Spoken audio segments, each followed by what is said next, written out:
अंजू अपने पति राजीव और बच्चों के साथ बहुत खुश थी। उनके 2 बच्चे हैं, एक लड़की और एक लड़का। बड़ा लड़का अभी 12 साल का है, लड़की छोटी है 8 साल की। एक मिडिल क्लास परिवार है।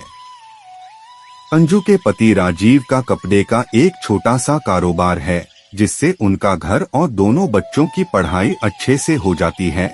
राजीव अपने बच्चों और पत्नी को बहुत प्यार करता है।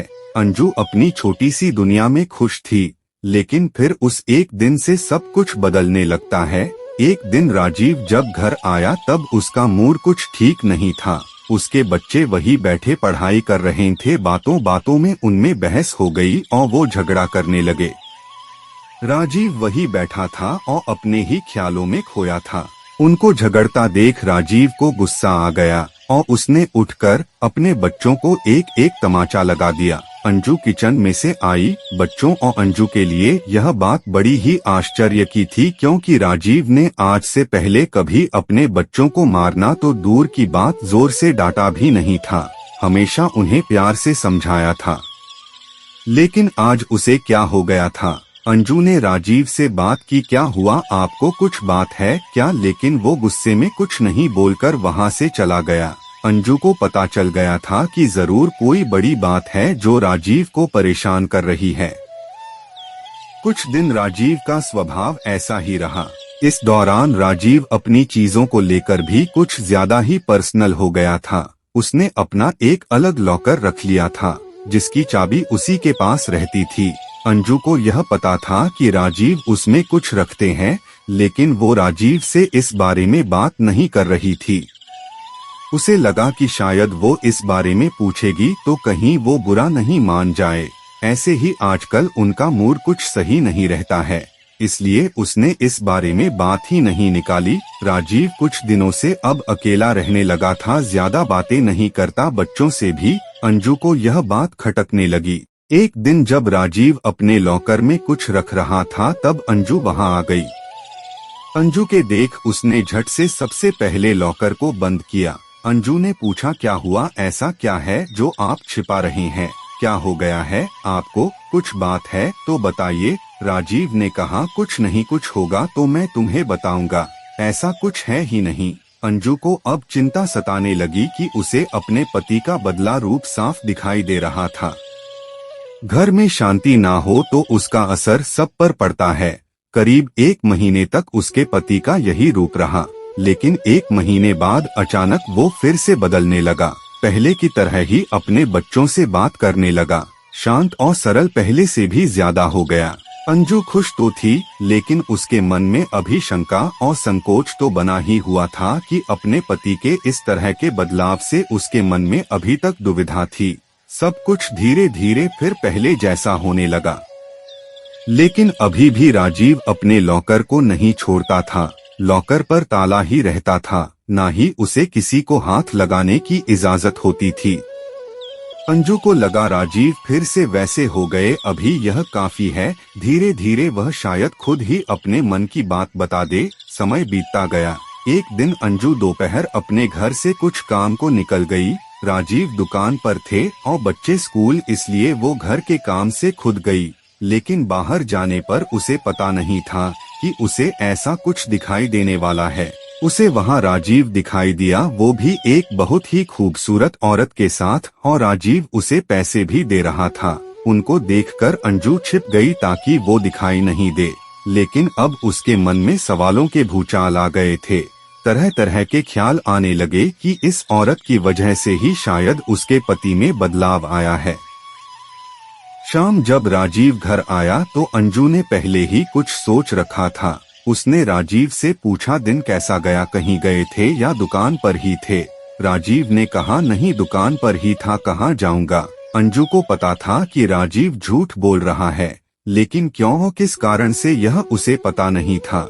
उस दिन से अंजू राजीव पर नजर रखने लगी। वो बीच बीच पर दुकान जाती थी और राजीव का फोन चेक करती थी, लेकिन अगले 1 महीने तक उसे कुछ नहीं मिला। राजीव ना तो उस औरत से मिला ना ही कुछ और, लेकिन फिर महीने की 1 तारीख वो उससे फिर मिलते दिखाई दिया और उसे पैसे देता दिखा। अंजू को फिर समझ नहीं आया कि आखिर यह बात क्या है। कुछ महीनों तक उसे देखा कि और उसे पता चला कि राजीव हर महीने उस औरत को पैसे देता है। अंजू ने महीनों तक इस बात को देखा था। एक दिन जब राजीव अपने घर आया तो अंजू ने उसको पूछ ही लिया कि क्या बात है, आप कुछ छिपा रहे हैं क्या? राजीव ने कहा कि नहीं, फिर तुम वही बात लेकर बैठ गई। अंजू ने इस बार बोल ही दिया कि अगर कुछ छिपा नहीं रहे तो हर महीने उस औरत को पैसे क्यों देते हो? राजीव के मुंह का रंग बदल गया, वो तिलमिला गया और गुस्से से बोला, तो तुम मेरा पीछा कर रही हो, मुझ पर नजर रख रही हो, हर महीने में बहुत लोगों को पैसे देता हूँ, तुम क्या जानती हूँ दुकान के बारे में? अंजू ने कहा कि मैं जानती हूँ दुकान के बारे में और यह भी जानती हूँ कि वो दुकान का काम नहीं था। राजीव ने कहा कि तुम्हें जो समझना है समझो, मुझे तुम्हें कोई सबूत देने की जरूरत नहीं है। वो बात वहाँ खत्म नहीं हुई। अंजू ने उसके बाद भी राजीव पर नजर रखी, लेकिन अब उसे वो उसके साथ फिर दिखाई नहीं दिए। अंजू ने सोचा कि शायद राजीव ने अब मिलने की जगह को बदल दिया होगा। राजीव का लॉकर भी उसे अब खटकने लगा। उसे लगा कि हो ना हो शायद इसी में वो राज है जो उस औरत और राजीव के बीच में है। जब राजीव नहीं था तब उसने कोशिश की उस लॉकर को खोलने की, लेकिन वो नहीं खुला। घर में बच्चों को देखकर अंजू चुप हो गई। उसने इस बात को घर में उठाना बंद किया। उसे लगा कि इसका उसके बच्चों पर बुरा असर पड़ेगा और वो नहीं चाहती थी कि ऐसा हो। समय बीतता गया। करीब 3 साल के बाद राजीव की तबीयत खराब हुई। राजीव की तबीयत खराब हुई, सांस लेने में प्रॉब्लम हो रही थी। राजीव अपनी पत्नी के बिना बताए अस्पताल गया था और करीब 1 या 2 दिन बाद वापस आ गया। घर में किसी को इस बारे में उसने नहीं बताया। 2 दिन बाद जब वो घर आया तो अंजू उस पर टूट पड़ी, बोली कि क्या हालत बना रखी है, कहाँ थे, ऐसा क्या है जो आप इतने सालों से छिपा रहे हैं? आज मुझे आपके और इस लॉकर के बारे में जानना है। राजीव ने अब सच बताना सही समझा। उसने लॉकर खोला और उसमें से फाइल निकालकर अपनी पत्नी को दिखाना शुरू कर दिया। सब देखकर अंजू के पैरों तले जमीन निकल गई। उस फाइल में उसकी बीमारी और अस्पताल के पर्चे थे।